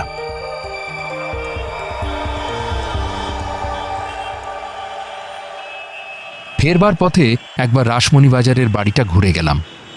শুভ কাকা উদাস মুখে ছাদের দিকে তাকিয়ে শুয়েছিল। আমাদের ঘরে ঢুকতে দেখে উঠে বসল। দেখলাম 2 দিনেই ওর চোখের নিচে কালি পড়ে গেছে, গালে গজিয়ে উঠেছে বড় বড় দাড়ি। কালকেও দুবেলা বাবার সঙ্গে কথা হয়েছে, এমনিতে ভালোই আছে। এসি ঘর, 24 ঘন্টা একজন অ্যাটেন্ডেন্ট, বাবার জন্য স্পেশালি প্রেশারের ওষুধ, বাবার নিজের ব্র্যান্ডের দাঁতের মাজন, এমনকি ক্যালকাটা জার্নাল পেপারটা অবধি আনিয়ে দিয়েছে। তবে খাবার দাবার খুব রিচ, বোধহয় কোনো হোটেল থেকে আনিয়ে দিচ্ছে। বকাইটা সবে বলতে শুরু করেছিল, আনিয়ে আবার দেবে কি, হোটেলেই তো আছেন। চিমটি কেটে ওকে থামাতে হলো। রিচ খাবার বলে বাবার খেতে একটু অসুবিধে হচ্ছে। ওরা বলেছে আজ থেকে একটা মেয়েকে ডেকে বাড়িতেই রান্না করাবে। দাদুকে কোন রাস্তা দিয়ে নিয়ে গেছে, কোথায় রেখেছে, কিছুই বলতে পারছেন না? না রে, গাড়িতে ওঠার পরেই দুদিক থেকে দুটো লোক বাবাকে জাপটে ধরে মাথার উপর দিয়ে একটা ঢাকনা পরিয়ে দিয়েছিল। তাছাড়া বাবা যখনই ফোনে কথা বলছে, পাশে একটা লোক দাঁড়িয়ে দাঁড়িয়ে পাহারা দিচ্ছে। বাবা আপত্তিকর কিছু বলতে গেলেই ফোন কেড়ে নিচ্ছে। ভাবছি পুলিশের কাছেই চলে যাই। ডিএসপি তো আমার প্রেসিডেন্সির ব্যাচমেট, নিশ্চয়ই জোরদার এফআইআর দেবে। আমরা হা হা করে উঠলাম। বললাম, দাদুকে যারা কিডন্যাপ করেছে তারা খুব সাংঘাতিক লোক। পুলিশে খবর দিয়েছে জানলে দাদুকে মেরে ফেলতে ওদের একটুও হাত কাঁপবে না। এমনকি রেস্কিউ অপারেশনের সময়ও দাদু মারা যেতে পারেন। তাহলে আর কি, শুয়েই থাকি। এই বলে সত্যিই কপালে হাত রেখে শুয়ে পড়ল। আমরা পা টিপে টিপে ঘর থেকে বেরিয়ে গেলাম। আমি টুকটুকি আর গুলে বাড়িতে বলেছিলাম শুভ কাকার সঙ্গে কাল খুব ভোরেই এক জায়গায় যেতে হবে। মান্তু মনুদিদাকে বলেছিল বকাইদের বাড়িতে পুজো আছে, নেমন্তন্ন করেছে।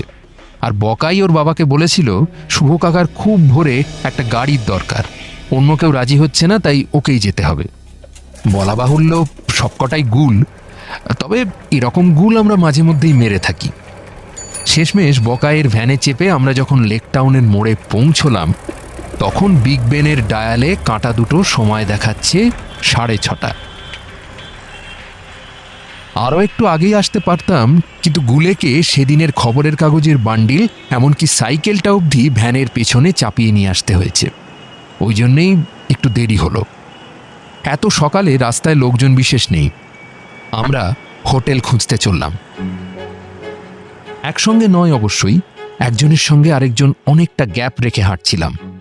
ভুলে আসছিল সবার পেছনে, সাইকেলটা ঠেলতে ঠেলতে। সাইকেলের হ্যান্ডেলের ওপর ভাঁজ করা কাগজ আর ম্যাগাজিন। আর বকাই আমাদের সঙ্গে এলো না। ও গাড়িটাকে নিয়ে দাঁড়িয়ে রইল হোটেলের পেছনের একটা সরু রাস্তায়। হয়তো চকচকে চেহারার 4 জন ছেলেমেয়ে ভালো পোশাক আশাক পরে এত সকালে রাস্তায় ঘোরাঘুরি করলে লোকজনদের একটু সন্দেহ হতো, কিন্তু আমরা তো বাস্তবেই রাস্তার ছেলেমেয়ে। আমাদের ছেঁড়া জামা প্যান্ট, চুলে সস্তার সেলুনের বাজে ছাট, মেয়ে দুটোর চুলে জট, আমাদের পায়ে সস্তার স্যান্ডেল, হাতে ঘড়ি নেই, মোবাইল নেই। চারপাশে আরও যারা এই সাত সকালে ঘোরাঘুরি করছে, ওদের সঙ্গে নিশ্চিন্তে মিশে গিয়ে আমরা লেক টাউনে ঢুকে পড়লাম। সামনেই একটা পুলিশের ভ্যান দাঁড়িয়েছিল। একজন অফিসার শীষ দিয়ে গুলেকে ডেকে নিয়ে একটা নিউজ পেপার কিনলেন। বান্ডিলের ভেতর থেকে সরাত করে একটা কাগজ টেনে বার করে হাতে ধরিয়ে দেওয়া, তারপর এক হাতে সাইকেলের হ্যান্ডেল ধরে অন্য হাতে খুচরো গুনে ফেরত দেওয়া, এই সবকটা কাজই গুলে যেরকম এক্সপার্টের মতন করলো, ওটা গল্পের বইয়ের ছদ্মবেশী ডিটেকটিভদের পক্ষে সম্ভব নয়। হোটেল কালীমাটি সত্যিই একেবারে ক্লক টাওয়ারের গায়েই। ভিআইপি রোডের দিকে মুখ করে দাঁড়িয়ে রয়েছে 5 তলা বাড়ি। সামনে বড় লোহার গেট, অত সকাল বলে অর্ধেকটা মাত্র খুলেছে। তারপর ফুলের টব দিয়ে সাজানো ছোট উঠোন পেরিয়ে বাহারি কাঁচের পেল্লাই দরজা। দরজার ওপাশে নিশ্চয়ই রিসেপশন ডেস্ক আর লাউঞ্জ রয়েছে। প্ল্যান মতন প্রথম এন্ট্রি নিল গুলে। একেবারে 100 মিটার দূর থেকে সাইকেল চালিয়ে ফুল স্পিডে গেটের ভেতরে ঢুকে পড়ল। অ্যাশ কালারের ইউনিফর্ম পরে প্রাইভেট সিকিউরিটির যে ভদ্রলোক গেট সামলাচ্ছিলেন, তিনিও মোড়ের ওই পুলিশ কাকুর মতোই গুলেকে দেখেও দেখলেন না। কেনই বা দেখবেন? বছরে 365 দিন সকালে যে আসছে, তাকে দেখার দরকার পড়ে কি? আমরা কজন মনে করতে পারি আমাদের বাড়ির কাগজের হকারের মুখ? গুলে হন্তদন্ত হয়ে রিসেপশনের সামনে গিয়ে বলল, ক্যালকাটা জার্নাল কোন ঘরে? একজন মহিলা গুলের দিকে বিরক্ত দৃষ্টিতে তাকিয়ে বললেন, কি যাতা বকছো? হোটেলে আবার এরকম আলাদা ঘর হয় নাকি? ডেস্কের 2 জন ম্যাডামের চোখেই রাত জাগার ক্লান্তি। শিফট চেঞ্জের সময় হয়ে গিয়েছে। তারা এখন শুধু ভগবানকে ডাকছেন কখন রিলিভার এসে ডিউটি ধরে, আর তারা ছুটি পান। শুধু রিসেপশনের স্টাফ নয়, সারা হোটেলের সমস্ত স্টাফেরই এখন মনোভাব ওই একই রকম। পালাই পালাই। টুকটুকি এটা জানতো, কারণ ও কিছুদিন ধর্মতলার একটা হোটেলের কিচেনে কাজ করেছিল। সেজন্যই অপারেশনের টাইমটাও ঠিক করেছিল এই 6:30 7টার সময়। আরে এই ক্যালকাটা জানলার কাগজটা কোন ঘরে দেব? আমার সময় নেই। শুধু আপনাদের এই কাগজটা দেওয়ার জন্য আমাকে দমদম পার্ক থেকে লেক টাউনে আসতে হয়েছে। দাঁড়াও ভাই, দাঁড়াও, অত তাড়াহুড়ো করলে হয় না।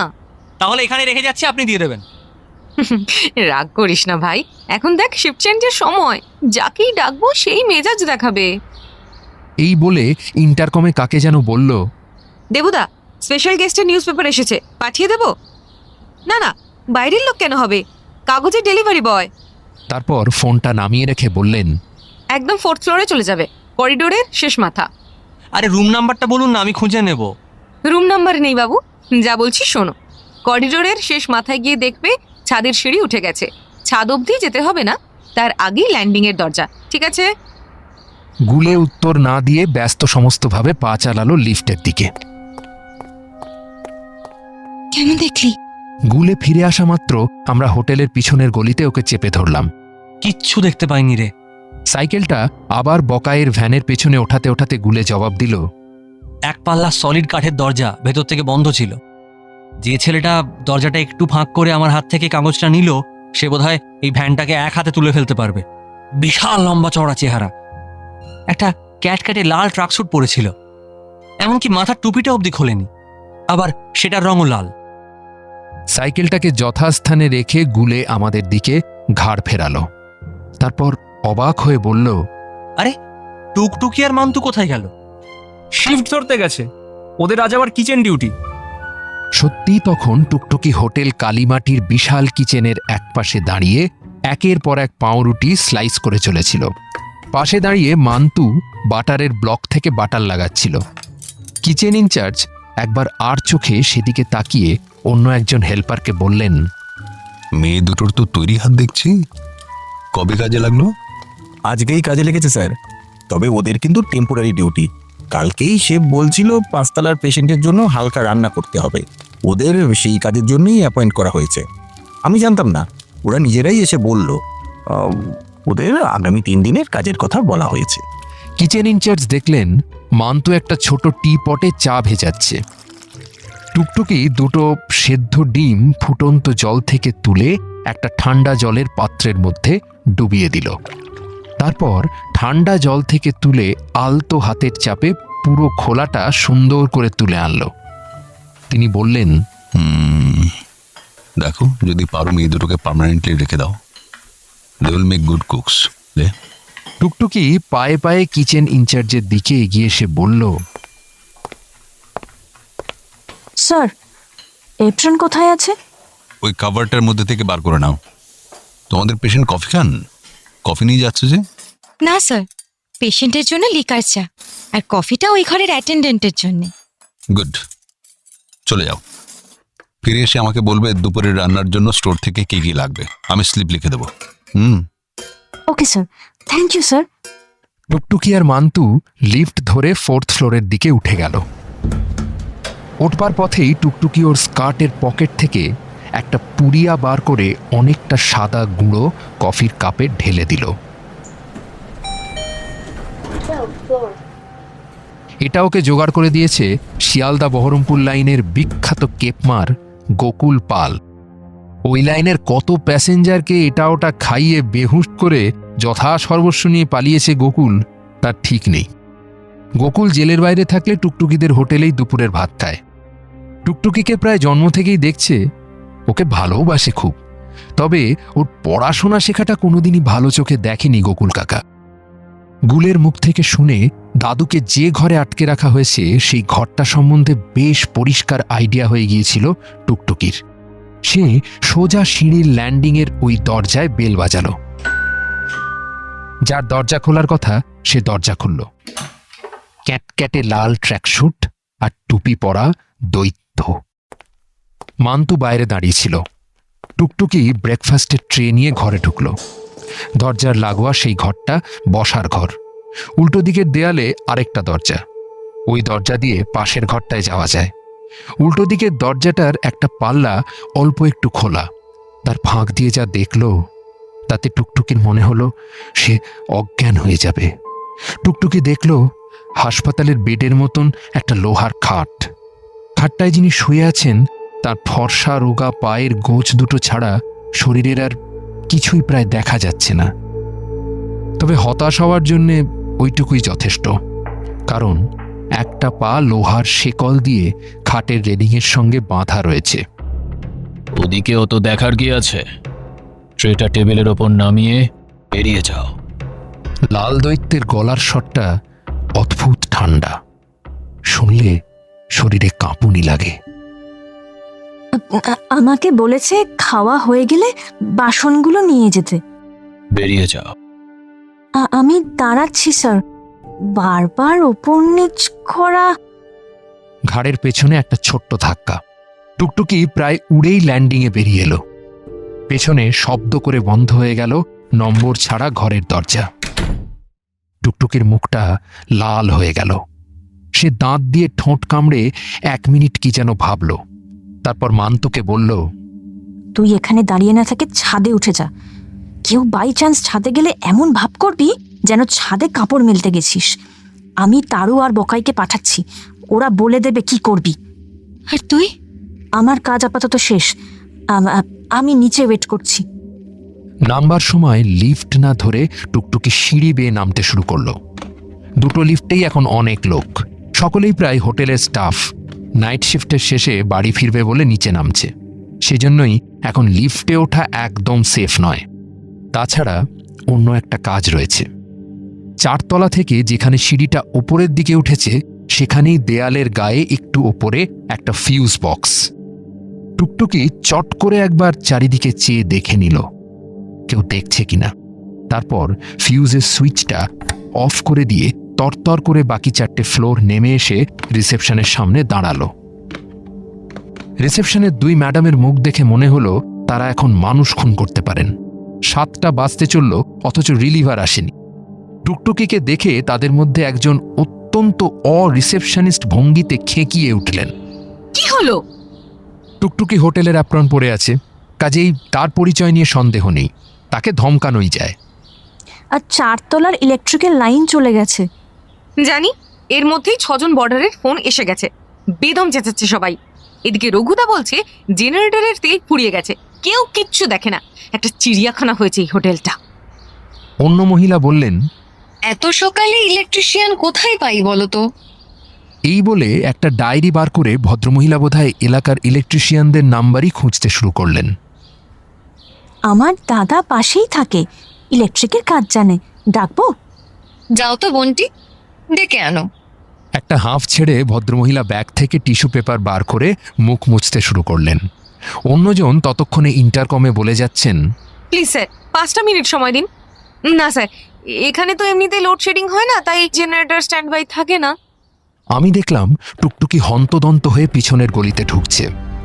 আমরা ওর দিকে এগিয়ে যেতেই ও আমাদের ঘাড় ধরে তরবর করে বুঝিয়ে দিল কি কি করতে হবে। সময় থাকলে ওর বুদ্ধির তারিফ অবশ্যই করতাম। আমরা মোটেই হিংসুটি নই, কিন্তু সময়টাই ছিল না। বকায়ের গাড়ির সিটের নিচ থেকে আমার যন্ত্রপাতির ক্যানভাসের ব্যাগটা বার করে আমি আর বকাই হোটেলে ঢুকলাম। আমাদের কিচেনের মেয়েটা তোমাদের পাঠিয়েছে? হ্যাঁ, কি হয়েছে?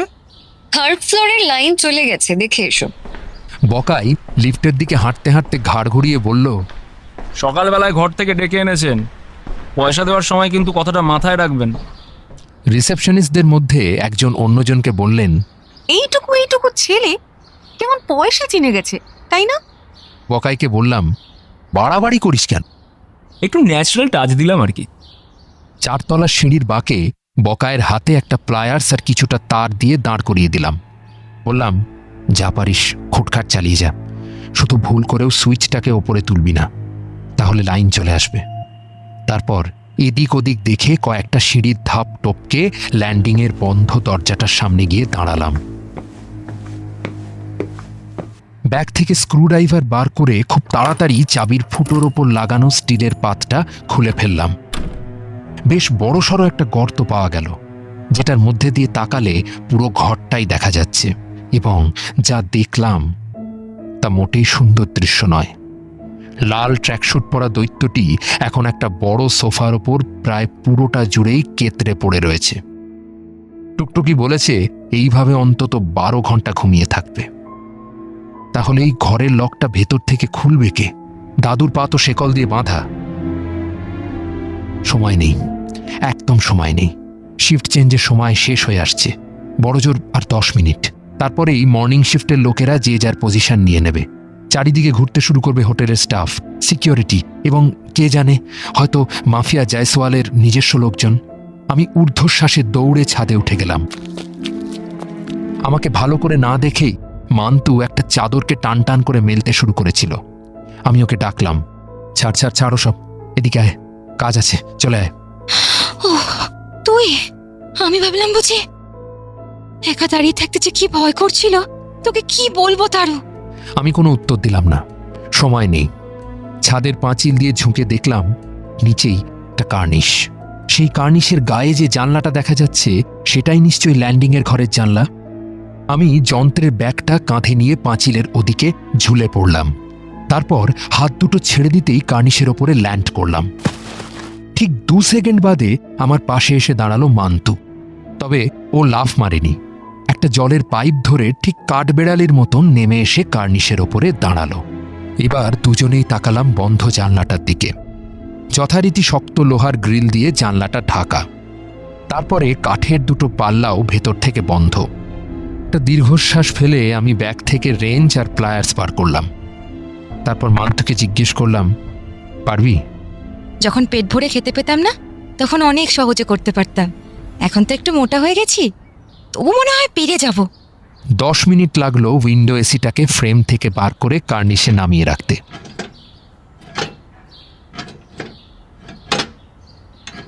এসি মেশিনটা খুলে নেওয়ার পরে জানলার গায়ে একটা চৌকো খোঁদল তৈরি হলো। তার ওদিকে শ্রী মল্লার সোমের বিস্ফারিত দুটো চোখও দেখতে পাচ্ছিলাম। উনি বোধহয় চেঁচাতে যাচ্ছিলেন। আমরা দুজনেই একসঙ্গে ঠোঁটে আঙুল ঠেকিয়ে ইশারায় বললাম, চুপ। এসি মেশিনটা খুলে নেওয়ার ফলে জানলার গায়ে যে 2 ফুট বাই 1.5 ফুটের গর্তটা তৈরি হয়েছিল তার মধ্যে দিয়ে কোনো বাঁদরের পক্ষেও গলে যাওয়াটা কঠিন। তবে শুনেছিলাম 3 বছর আগেও নাকি মান্তু ওর চেয়ে অনেক ছোট একটা লোহার রিংয়ের মধ্যে দিয়ে নিজের শরীরটাকে গলিয়ে দিতে পারত। সেটাই ছিল বাজিকরদের রোড শোয়ে ওর স্পেশাল আইটেম। সে খেলা আমি দেখিনি। আজ হোটেল কালীমাটির কার্নিশে গুঁড়ি মেরে বসে অবাক হয়ে দেখলাম কেমন করে মান্তু ওর দুটো হাত আর দুটো পাকে স্ট্রেচ করে কোমরের উপরের অংশটাকে থাইয়ের সঙ্গে মিশিয়ে দিয়ে শরীরটাকে একটা সরল রেখা বানিয়ে ফেলল। তারপর সেই সরল রেখাটা ওই ছোট্ট গর্তের মধ্যে দিয়ে ঢুকে গেল ঘরের ভেতরে।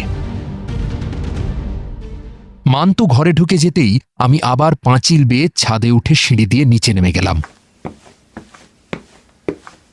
বকাইকে ইশারা করতেই বকাই পকেট থেকে মোবাইল বার করে কথা বলতে শুরু করলো।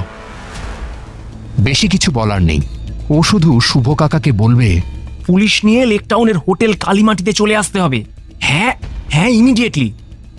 দাদু এখানেই রয়েছেন। শুভ কাকা, অত কথা বলার সময় নেই, তুমি যত তাড়াতাড়ি পারো পুলিশ নিয়ে চলে এসো। আমি ল্যান্ডিংয়ের ঘরের দরজার সামনে দাঁড়িয়ে চাপা গলায় ডাকতেই মান্তু ভেতর থেকে ইয়েল লকটা খুলে দিল। আমি ভেতরে ঢুকে আবার দরজা লাগিয়ে দিলাম। প্লায়ার্সের একটা মোচড়ে দাদুর পায়ের শেকলও খুলে ফেললাম।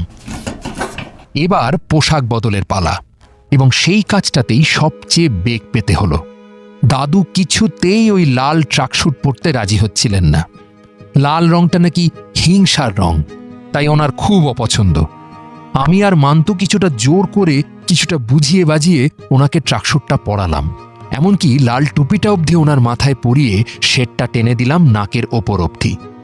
এর ফলে দাদুর সাদা চুল, সাদা ভুরু সব ঢাকা পড়ে গেল। তারপর ওনাকে লিফটে চাপিয়ে নিচে নামলাম। মান্তু ইতিমধ্যেই অ্যাপ্রনটা খুলে একটা ডাস্টবিনের মধ্যে ফেলে দিয়েছিল।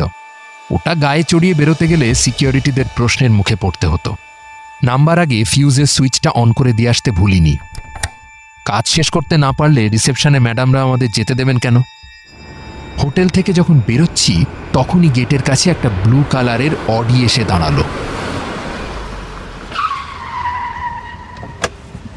গাড়ির মধ্যে থেকে নেমে এলো দুই জয়সওয়াল। এক জয়সওয়াল লাল ট্র্যাকশুটের দিকে তাকিয়ে হাঁক ছাড়ল। अरे कहाँ जा रहा है रे नंदुआ? तेरा मरीज का हाल कैसा है? আমাদের অবাক করে দিয়ে দাদু টুপির আড়াল থেকে সেই মার্কা মারা ঠান্ডা গলায় জবাব দিলেন, ठीक ही है मालिक, मुझको भेजा है रसगुल्ला लाने के लिए। अभी हम रसगुल्ला लेके ही लौटेंगे। हाँ हाँ जल्दी जा, हमको मरीज से मिलना है। পেঁপে মাথা জয়সওয়াল হোটেলে ঢুকতে ঢুকতে মন্তব্য করল, अजीब लोग सुबह सुबह रसगुल्ला लेकर बैठ गया है। তারপর আর কি, লেকটাউনের মোড়ে মিনিট 10 দাঁড়াতে না দাঁড়াতেই আমাদের গাড়ির পাশ দিয়ে হুটার বাজিয়ে একটার পর একটা পুলিশের জিপ ঢুকে পড়ল ভেতরের রাস্তায়। তারই একটার মধ্যে থেকে শুভ কাকা নেমে এসে দৌড়তে দৌড়তে আমাদের গাড়িতে উঠে পড়লেন। তারপর অত্যন্ত উদ্বিগ্ন গলায় জিজ্ঞেস করল, এ কি, তোরা যে বললি বাবাকে রেস্কিউ করেছিস, কোথায় বাবা? মাথার টুপিটা খুলে ম্যাজিশিয়ানের কায়দায় বাও করে দাদু বললেন, এই যে আমি এখানে। সবাই একসঙ্গে আনন্দ উচ্ছ্বাসে হেসে উঠল। আর এই ছিল আমার মেমোরেবল এক্সপিরিয়েন্সের কাহিনী। তোমরাই বলো, এই এক্সপিরিয়েন্সটা কতটা আনন্দের। ইস, মেমোরেবল এক্সপিরিয়েন্সের ওই এসেটা যদি এখন লিখতে পারা যেত, কি যে ভালো হতো।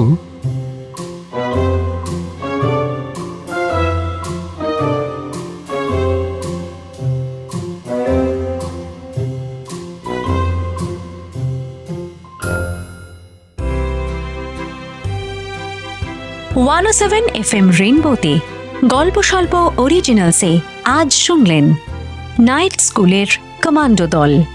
লিখেছেন সৈকত মুখোপাধ্যায়। গল্পের কথক এবং তারুর ভূমিকায় আত্রেয়। গল্পের সূত্রধার সৌমি। দাদু এবং বাচ্চাদের বাবা সুদীপ্ত। লোটন কাকা অমরজিৎ। প্রথম কাস্টমার মৌসুমী। দ্বিতীয় কাস্টমার সৌরদীপ। তারুর বাবা কল্পলাল। গুলে অর্ণব। বাচ্চাদের মা প্রযুক্তি। প্রথম জয়সওয়াল অর্পণ। দ্বিতীয় জয়সওয়াল উজ্জ্বল। শুভ সোমক। নার্স দেবারতী। মনুদিদা গোপা। মান্তু বিহু। বকাই তমজিৎ। টুকটুকি আম্রপালি। কিডন্যাপার রাজীব। শিশির বাবু দেব। প্রথম রিসেপশনিস্ট অভিপ্সা। দ্বিতীয় রিসেপশনিস্ট শ্রেয়া। কিচেন ইনচার্জ অর্পণ। কিচেন হেল্পার শুভদা। সমগ্র পরিকল্পনা এবং পরিচালনা শুভদা। শুনলেন গল্প স্বল্প।